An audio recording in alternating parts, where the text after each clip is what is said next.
Has anyone ever asked you if you wanted to get poked from behind? And when they did, or if they did, what was your reaction?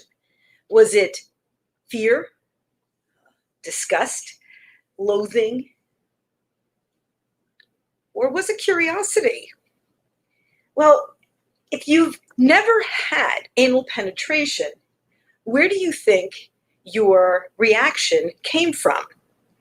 If it came from religion, you might want to take another look at what they've said, and just to release any stigma that any religion would cast on any body part, just for that reason alone.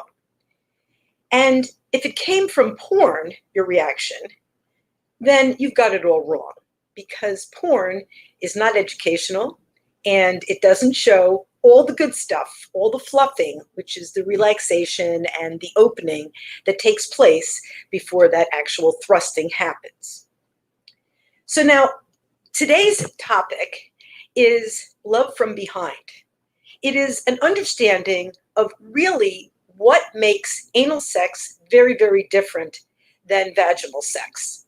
Of course, all of us have an anus, so it can go both ways. It can go men and women.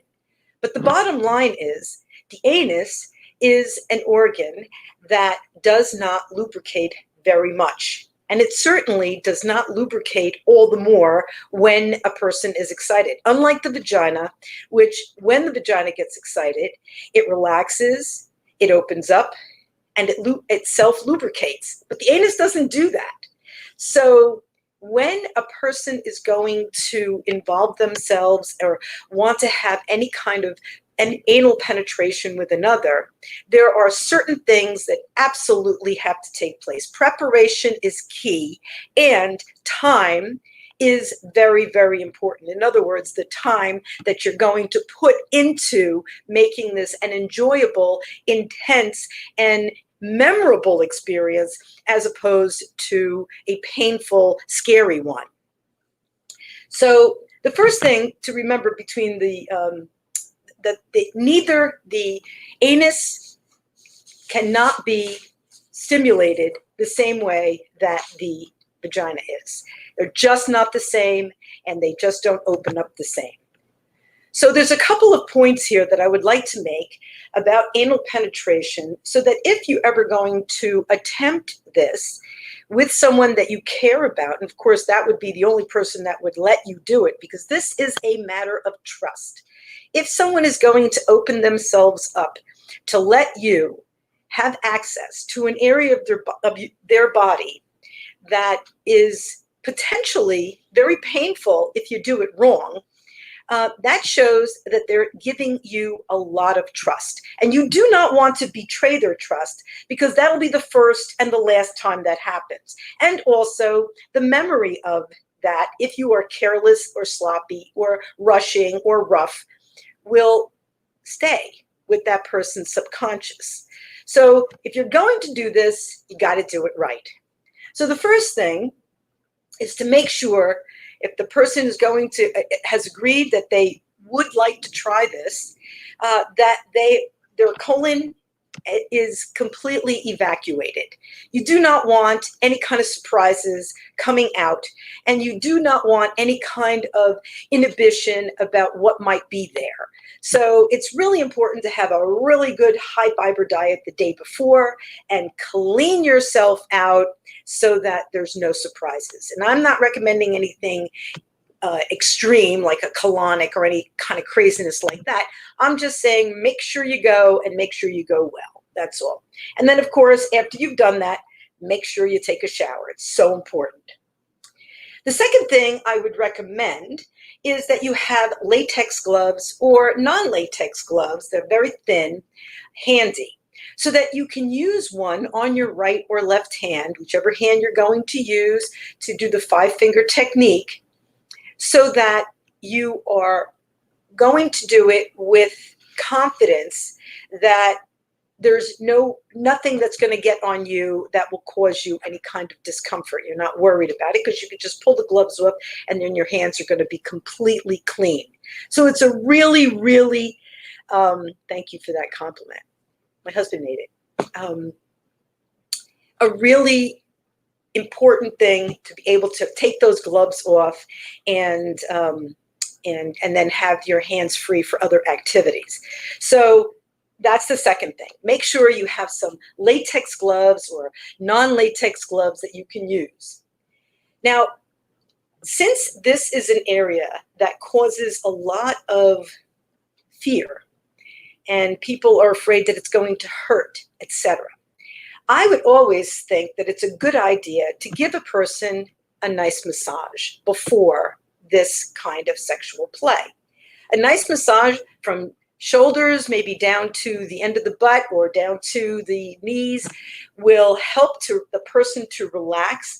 Some people use alcohol, and I think that's okay. A little alcohol is not too bad, but you don't want the person to be so sloppy drunk that they feel nothing, because then they can't tell you when you're doing damage. And if you're doing something to a body that the other person is too intense for them, but they're blocked off from the alcohol, you'll still cause the damage even if they didn't tell you. So this is a kind of a thing where you want good communication between you, a little drink to help loosen you up, not a problem. So much that you're blotto drunk, not a good idea.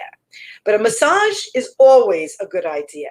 And then when you are doing this massage, focus the attention on the buttocks towards the end of the massage and really help to knead the area and massage it and help the person to relax and their legs and everything else. When you're doing this, you ask them, do you feel relaxed? Are you relaxed? And they'll let you know, because this is a two-way communication all the way, from the very beginning all through the technique.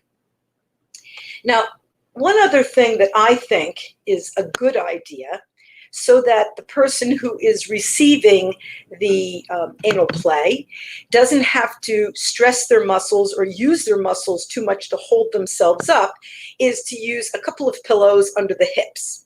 So that this way the body is sort of in an up and down, and they can relax on the pillows, and yet there will be easy access afterwards. So a couple of pillows are really, really good. You could use one really stiff pillow, or you can use one pillow on top of the other, but bottom line, it's a good idea. It's just a good idea, because then the person doesn't have to hold their body up to receive the penetration.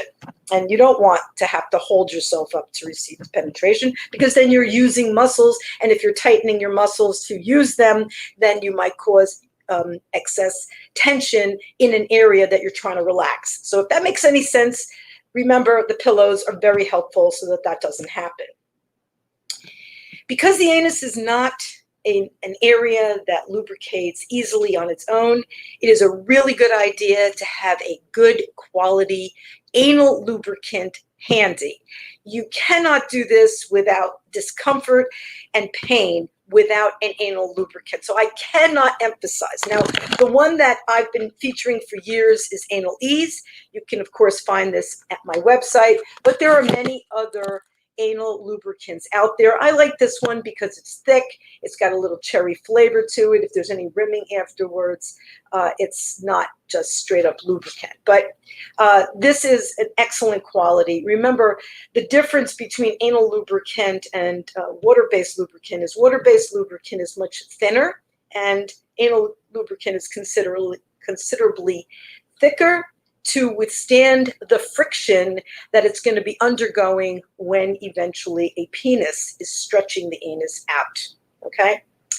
So now, after the massage, there is a technique called the 5-finger penetrative massage, and it's a slow, gentle, easy, methodical way to open up the anus. So you look at the hand, and the hand has 5 fingers. The smallest finger is the pinky. And then you go to the ring finger, you can go to this one, and then you can go to this one. If you want to go, you can go to the thumb, or you can go back to the middle finger. But the bottom line is you're wearing a glove, and with the fingers all well lubricated, you put the first finger in. Now, this is very, very thin. It's not like it's going to stretch a person out, not wanting to sound crazy, but things that come out of there are a whole lot bigger than the girth of a pinky. So this should be a very gentle penetration. And like I said, if the person is evacuated and the finger is lubricated with the glove, then it should not be uncomfortable at all. Once that is done and the person feels like, wow, okay, that feels fine, then you can go to the next finger. And each time you go from one finger to another, you are asking the person, how does that feel? Is that okay? Does that hurt? Is it too much? Is it too intense? And if they're saying things or making sounds of pleasure, then keep moving forward, but keep the conversation going.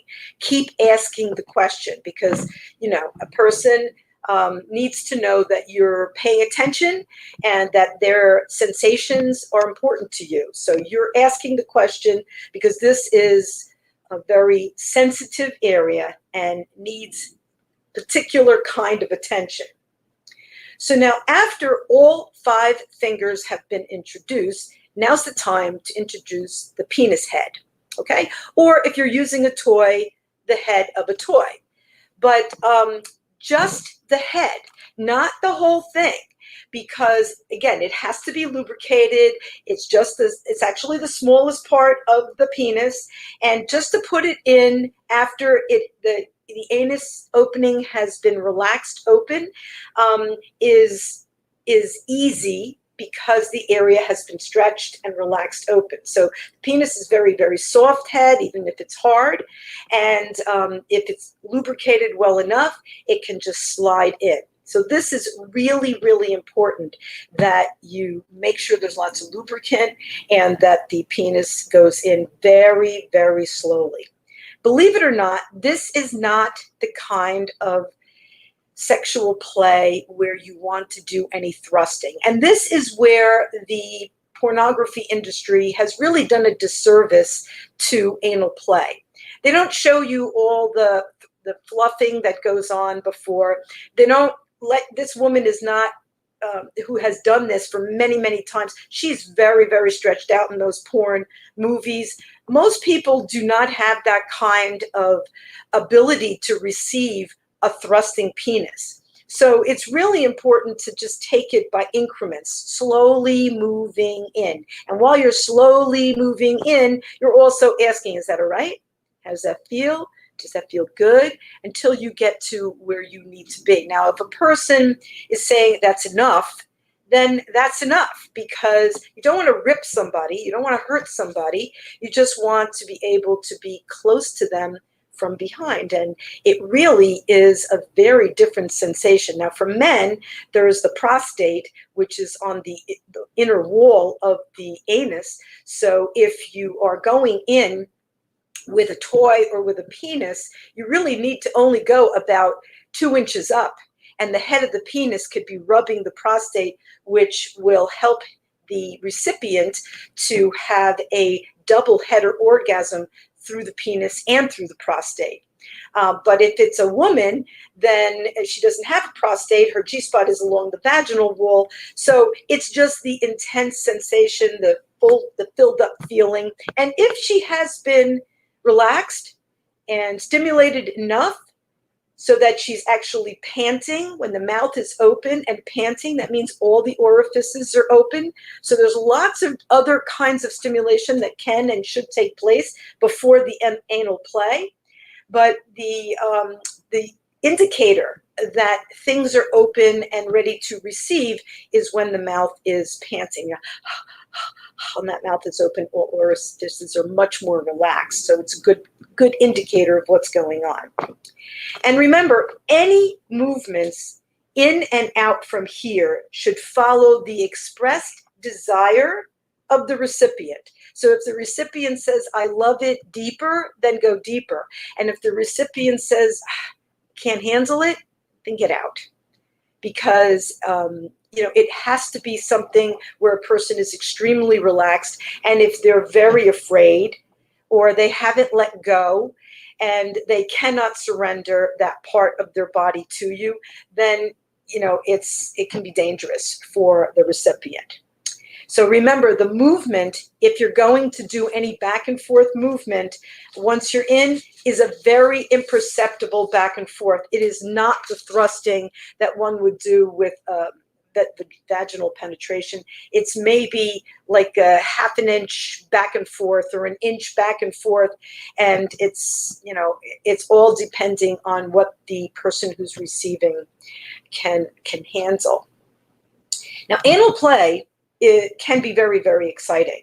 It's not the norm, but more and more people are trying it and they're experimenting. If it's done right, it can be exquisite intensity that can't be duplicated with any other area of the body. And we're talking seriously intense pleasure. But if it's done improperly, there won't be a second time. And, it will leave, like I said earlier, a sort of residual bad taste in a person's psyche about whether they can trust you with their most sensitive area. Now, it's kind of strange. For many women, the anus is their last virginal orifice. And many will not share that body part with anybody that they're just casually dating or a booty call, because they don't want you to get a chance to do it wrong. And if you do it wrong, you'll never get to do it again, whether you're a booty call or not. But most women do not allow casual daters to have access to their asses. And if they do, then I strongly recommend that they watch this video, which is Nina Hartley's Guide to Anal Sex. It's a phenomenal educational tool that both of you can watch together, so that if there's any question about what's too fast, what's too deep, and what's too much, she's going to talk about it in here. She's going to talk about all the techniques, anything and everything that you need to know. Whatever you do, whatever you choose to do, whether you're going to choose to have anal sex or not to have anal sex, it's always the recipient who calls the shots on how fast, how slow, or how deep. And tempting as it might be to thrust, don't do it. Because unless they're asking you to do that, that can cause a bit of pain. Actually, can cause a lot of pain. So now, just in logistics, anal play is best suited for guys to do to another who have 1.25 to 1.5 inch girth. Now, that's not a super big penis or super wide penis, but it's the perfect size for anal play. And so where the big guys, the 2 inchers and the 1.75 inchers, are somewhat, or they think they're somewhat desirable for vaginal play, they are not desirable for anal play. Nobody wants a 2-inch penis coming at their rear, because there's nothing that's going to happen to that anus that's going to ever allow it to get that big. And if you do stretch it to those capacities, it could rip her. It could rip her. Now, I'm not saying that men can't appreciate that kind of play, because I'm sure guys can expand a little bit more than women. But you have to take into account who the recipient is, and you have to respect their body and what their body is capable of doing. So again, huge penises, not such a great idea for anal play, but that's not what the porn industry shows. The porn industry shows guys that are really well hung, doing women with, but again, they're not showing all the stuff that happens before the anal play. So regardless of the most important elements to having an exciting, intense, and pleasurable anal play session are, number one, you have to take your time. This is not a wham, bam, thank you, ma'am. It can never be. It takes cleaning out, it takes preparation, it takes showers, it takes extra lubricant, it takes the right gloves, it takes the 5-finger approach. It takes time. It's not something where you can just decide to just, jump in there, because you can hurt somebody. It also takes a certain amount of relaxation. So that massage is really necessary. And so is that 5-finger approach to relax the anus opening. It's important to evacuate the colon. If you're stopped up, that's not going to be what you signed on for. So, you have to, there's a certain amount of planning that goes with it. And if the opportunity is there and you've already evacuated, and then you want to do all the other things, you have time for the other things, then go for it. And remember, lots and lots and lots of lubricant, because the anus makes a little tiny bit of lubricant just to help anything slide out. It is certainly not enough or intense enough or strong enough to hold up against the rigors of friction. And when a penis goes in there, they're going to want to cause some friction. And so the lubricant will be absolutely necessary. Now, some of the products, even this one, have a mild desensitizer to it, so that you're not feeling every little thing.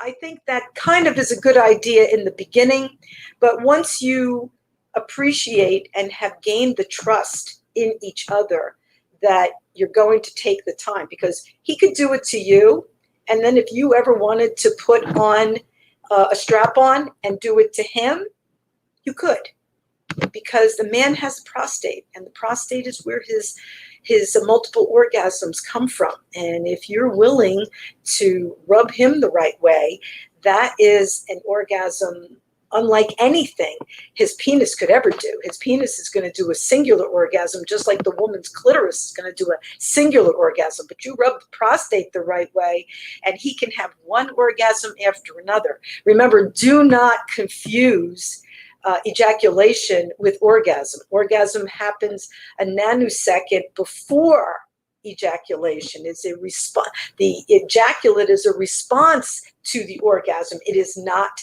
the orgasm. So when you're rubbing the prostate, which is along the wall of the anus, whether you're doing it with a strap-on, whether you're doing it with a real-life penis, whether you're doing it with a finger, whether you're doing it with a toy, it's about 1.5 inches up, 2 inches max, and you keep a nice slow rub there. Again, it's not a big movement. It doesn't have to be a big movement. In fact, if you go all the way in, you go right past it, and then you sort of defeat the purpose of why you're even in there. So 1.5 inches, 2 inches up for him, and for her, because there is no prostate in there, as much as it feels comfortable for her. Again, that's a question that you have to ask and keep asking, so that you don't hurt her. All right. I hope you enjoyed this. I am a sensuality consultant. I've been giving advice on pleasure for many, many years. If you did find value in this video tonight, please like and share it with your friends, anybody that you think would benefit from the insights given here. I want to thank you so much for joining me. This is your host, Ellen Nicholas Rathbone, encouraging you to love your body's potential for pleasure, do your Kegels, and practice self-massage daily. Next week, my love coach extraordinaire, Michelle Terrell, will be my co-host as we keep discussing keeping passion alive in the relationship. I hope you'll join me then, 8 o'clock on this page. And if you think that anybody that you know would enjoy the presentation, invite them over and have a little bit of food for thought afterwards. So thank you so much for joining me tonight. Again, this is Ellen Nicholas Rathbone, sensuality consultant. Namaste, everybody. Thanks so much for joining me. If there's any questions, I would be more than happy to answer, but I don't see any, so I'm going to just sign off. Thank you so much for joining me. Bye for now.